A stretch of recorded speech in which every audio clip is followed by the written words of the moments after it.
सबसे पहले हम लोग कैसे बनाएंगे, एक आसान तरीका बता रहा हूं। जैसे हम लोग इसको और इसको समीकरण 1 में ले लेते हैं और ये जो है तो हम बोलते हैं कि समीकरण 1 का हम सबसे पहले क्या करेंगे, समीकरण 1 का स्क्वायर करेंगे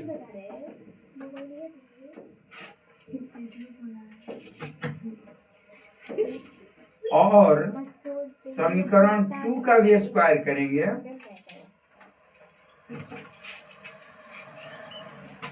और समीकरण 1 का स्क्वायर करेंगे, समीकरण 2 का भी स्क्वायर करेंगे। कहने का मतलब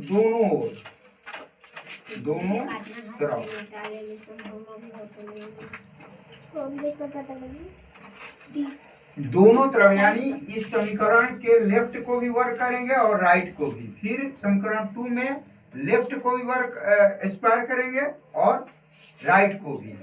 तो पहला समीकरण का वर्क कर देंगे और दूसरा का भी वर्क करके क्या कर देंगे, दोनों को जोड़ देंगे। तो देखिए हम कैसे कर रहे हैं। मान लीजिए पहला समीकरण में आपका हुआ a cos theta plus b sin theta और इसका हमने वर्क कर दिया। फिर इसका इसमें जोड़ना है तो इसको भी हमने कर दिया a sin थीटा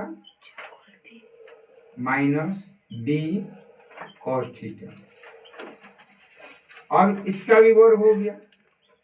इधर में देखते हैं राइट में 4 है तो पहला का वर्ग हुआ और दूसरा का वर्ग हुआ, यानी कि समीकरण 1 का वर्ग ये और ये हो गया, 2 का हुआ ये और दोनों को जोड़ा गया है। तो लेफ्ट को लेफ्ट में जोड़ा गया है और राइट को राइट में। इस तरह से ये एक सूत्र बनता है जिसको हम लोग जानते हैं a प्लस b का होल स्क्वायर। तो इससे क्या मिलता है हम लोग को, देखिए इससे मिलता है जैसे ये हमारा a हो गया, ये b हो गया, उसी तरह यहाँ भी a है b है। इस तरह से हम इसको सूत्र पर डालते हैं तो ये बनता है a स्क्वायर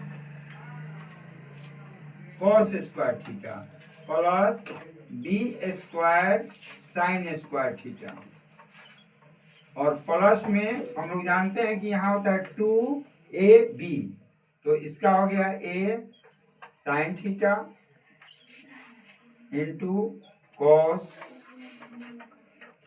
b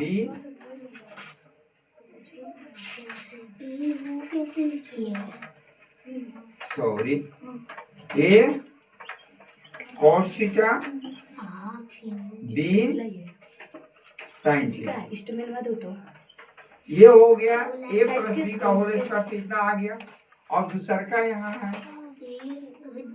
तो ये हो जाएगा, इतना हो जाएगा plus b square cos square theta हो जाएगा प्लस यहाँ माइनस है तो माइनस 2ab होगा, यानी 2a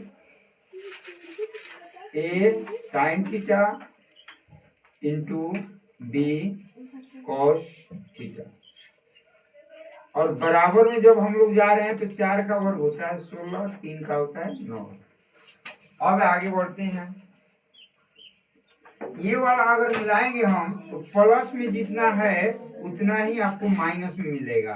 तो दोनों मिलकर अगर हम जोड़ते हैं तो यह शून्य हो जाता है, इसलिए इसको हटा दिया जाएगा। अब यहाँ हम देखते हैं कि यहाँ आप देखिएगा कि a स्क्वायर साइन स्क्वायर है तो हम इसको a स्क्वायर साइन स्क्वायर को और b square cos a square cos square theta को एक जगह कर लेते हैं, तो इसको और इसको एक जगह कर लेते हैं और ये जो मैथ है इसको एक जगह ले लेते हैं। तो ये हो जाएगा b square sine square theta और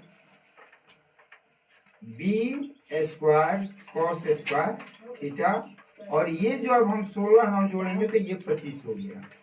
इस तरह से आप देखिएगा कि इसमें हम लोग ए को कॉमन ले लेते हैं, ए स्क्वायर, तो ये बनता है sign square theta plus cos square theta.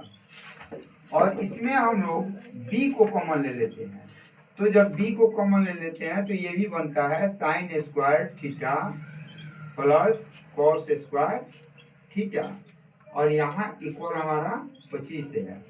तो इस तरह आप इसका मान जानते हैं, दोनों का 1 हो जाता है। जब हम लोग त्रिकोणमिति में शास्त्र में जब पढ़े हैं तो पढ़े हैं कि sine square theta plus cos square theta equal 1 होता है। तो यहाँ हो गया A square into 1 plus B square into 1 बराबर 25। अब इसको भी जब गुना कीजिएगा तो आपको मिलेगा ए स्क्वायर, इसको गुना कीजिएगा तो मिलेगा बी स्क्वायर और बराबर 25। ये आपका आंसर है। चलिए, थैंक यू। थैंक यू तो बच्चे